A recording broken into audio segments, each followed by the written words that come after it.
Disclaimer: this video may contain some images, scene, music, monologue, and other references copyrighted by another entity or person. Credits shall be given to the rightful owners of the materials taken from the open source, and this channel claims no copyright the said content. This is used for educational purposes only. Tumingin ka sa aking mga mata at hindi mo na kailangan pang magtanong ang paulit-ulit. Ikaw lang ang iniibig, at kung decido'y magtiwala ka, hawakan ang puso't maniwala na ikaw lang.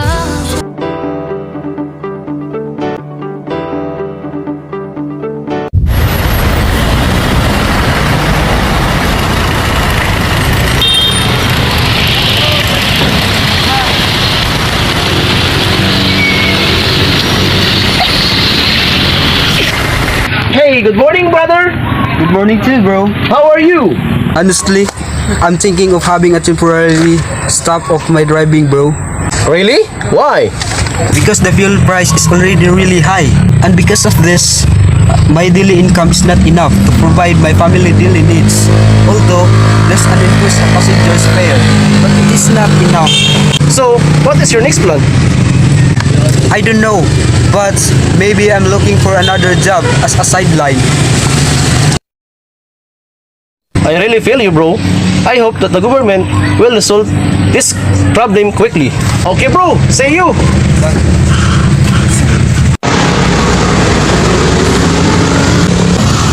Hey, I'm running out of my financial budget for my fare already. Before, my 500 pesos can only last a week. But now, it only lasts 3 days and it's gone. Yes, you said it right. The fare is already high, but our salary is still the same. I'm planning to ride my bicycle as my next transportation to sing as well and for my good exercise too. That's great. Good for you.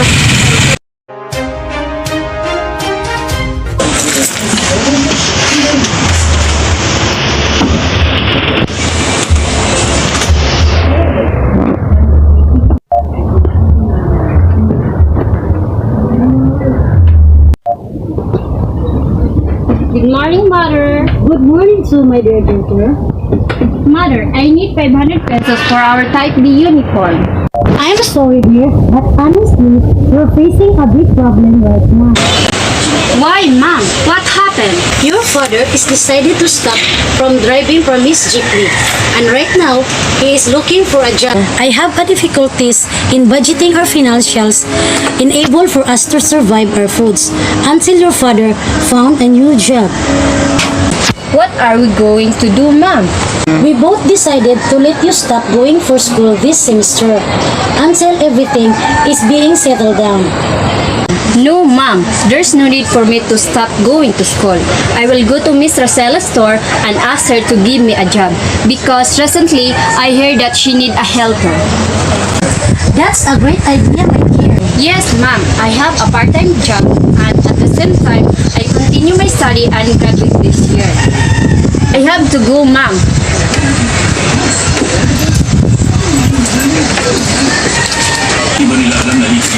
Bye. Goodbye.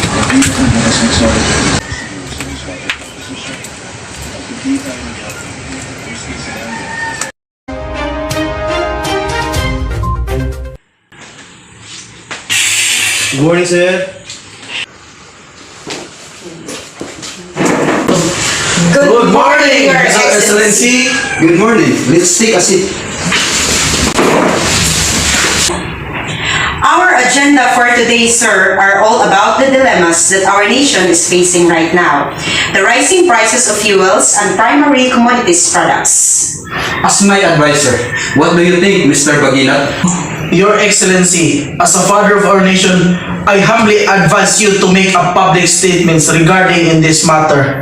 As you all know that we are still slowly overcoming the COVID-19 pandemic that looks this all to adopt a new normal situation led a big disasters and traumatic experiences for our fellow Filipinos. As a way of counseling, please let them hear their voice as an assurance that in this crisis, we're all in this together. Sir. Okay, then let's make a press conference. Noted, sir.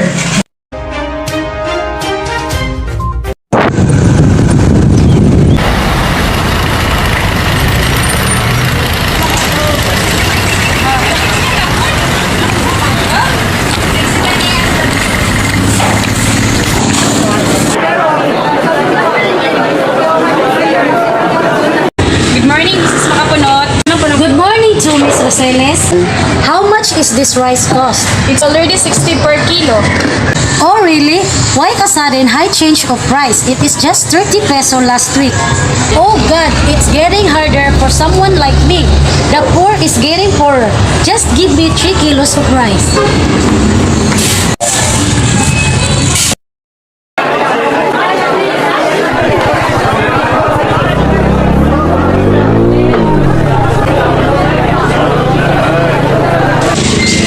How about this fish? It's already 200 per kilo. But this kind of fish is the cheapest among others and now it costs a lot. I'm sorry, Mrs. Makapunot, but when the fuel prices are getting high, our product prices are greatly affected too. Because all of these products are came from a different places and sold by the different people with the high prices already. Because they explain to us that they use fuels for their transportation and deliveries. And for the fishes, of course, the boat that being used to catch is using fuels to operate as well. Give me 1 kilo of fish. Thank you. You're welcome.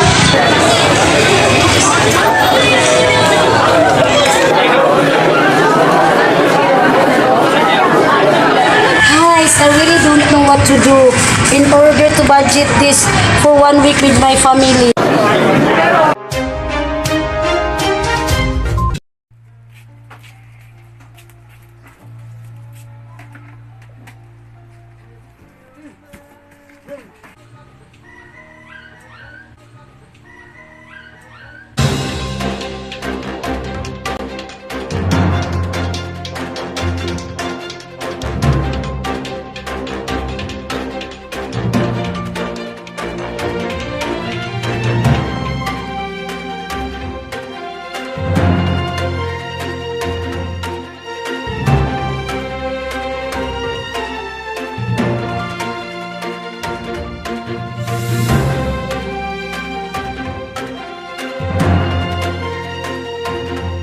Good morning, Luzon, Visayas, and Mindanao.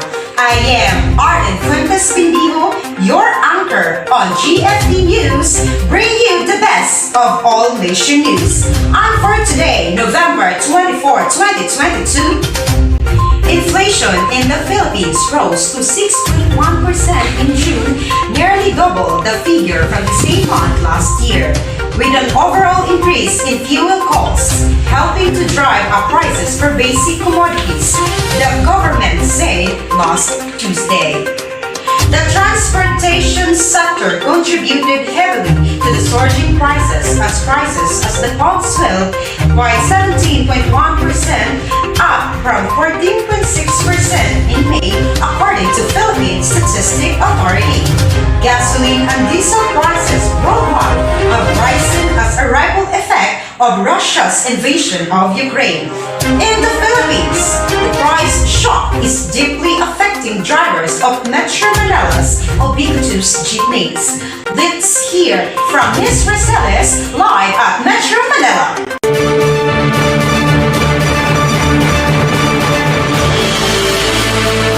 Thank you, Miss Pindijo. Right now, the situation here in Metro Manila Highway is quite unusual the situation that we used before. There are only few jeepneys running and there is no traffic at all. Regarding to the fuel price hike, let's hear from a jeepney driver.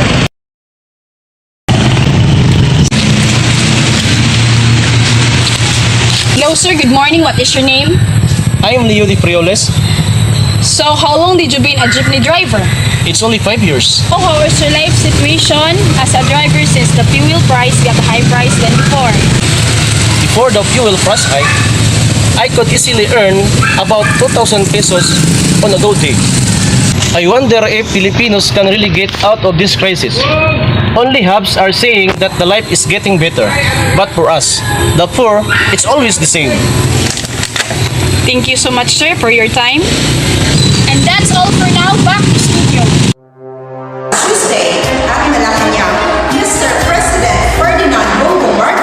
Mayor had a meeting with his members of cabinet.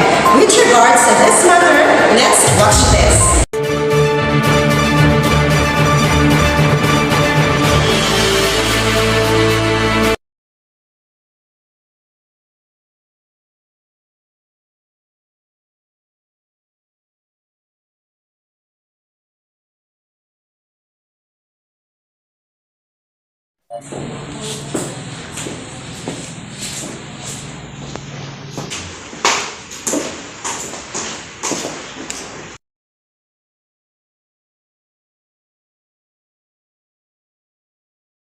Have a seat, please.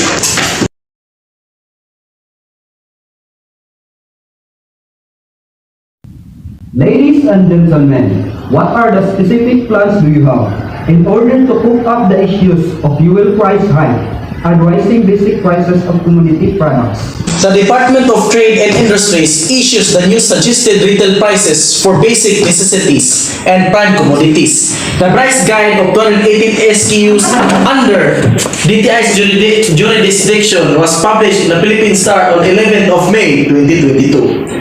136 stock keeping units or 62% retained there in 27th of January 2022. SRP bulletin prices, while the DTI approved a minimum increase for 82 basic necessities and prime commodities in the latest SRP list. These products include bread, canned fish, potable water in bottles and containers, processed milk, locally manufactured instant noodles, coffee, salt, laundry soap, detergent, candles, flour, processed and canned pork, processed and canned beef, vinegar, fish sauce, soy sauce, toilet soap, batteries. The guide includes additional SKUs such as Barita Bar White 360 grams and Barita Bar Fabcon 360 grams. While prices of 86% or 71 out of the 80 SKUs adjusted their prices from 2% to 10%, the prices increase is still less than the price movement of raw materials. To illustrate, the prices of raw materials like tamban, mechanically deboned meat, buttermilk, and palm oil, paper, and instant noodles was increased by 0.56% to 32.14%. Additionally, fuel prices went up by 28.84%. That will be all, Mr. President, sir. Okay, proceed.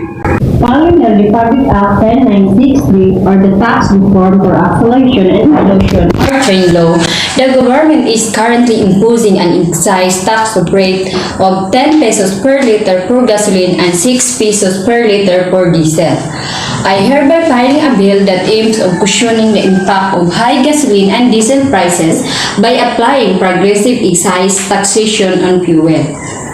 Under my House Bill 3628, the excise tax shall gradually decrease as fuel prices increase.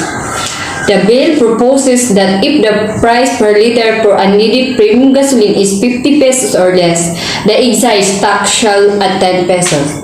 It shall gradually decrease by 1 peso for every 5 increase in per liter prices, until the excise tax reach only 4 pesos when the price per liter is 75 or higher. For diesel, the excise tax is fixed at 6 pesos if the price per liter is 50 or less. That will be all, Mr. President. Sir? Okay, continue. To institutionalize fuel subsidy to ensure that affected sectors will survive every time there is a fuel hike. Mr. President, sir, I hereby file a bill number 384 to institutionalize the fuel subsidy program Katalit Pasada or transport assistance. This bill provides that the subsidy shall be granted to qualified beneficiaries when the average price of Dubai crude for 3 consecutive months is equal to or greater than $80 per barrel, such as the case now. If we have a law to support drivers and operators of public utility vehicles, they will be able to cope up with oil price hikes as well as those of their basic needs. For the Land Transportation, Processing and Regulatory Board and other concerned agencies, please assure that efficient and timely fuel subsidy program for affected sectors should price hikes continue. That would be all, sir. And that has happened at Malacanang Palace last Tuesday. And here are some parts of our President's statement address to our nation. Of course, the inflation rate is a problem, not only in the Philippines, but everywhere. I think that I will have to disagree with the PSA report about that number because we are not that high. I already discussed the economy with my members of cabinet and stressed that my administration's policy essentially is to use interest rates to hold down inflation. We are not specifically looking at exchange rate now. What we are targeting is the inflation rate. So, that's what we are doing. The increase in commodity prices are again something that happens that forces push up beyond our control. For the commodity products, the DTI issues the SRP bulletin to continuously guide consumers and retailers in their purchase and sale of basic prime commodities. The public may refer to the most recent SRP bulletin of basic and prime goods before going to the supermarkets and grocery stores. The price guide is accessible via the DTI website. Consumers are enjoined to report retailers, distributors, and manufacturers that sells basic necessity above the SRPs via 1DTI1384 hotline or email consumercare@dti.gov.ph. And that's all for our news for today.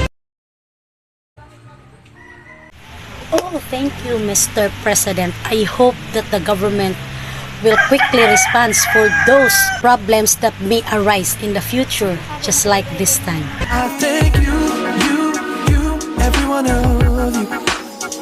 I wanna thank you, every single one.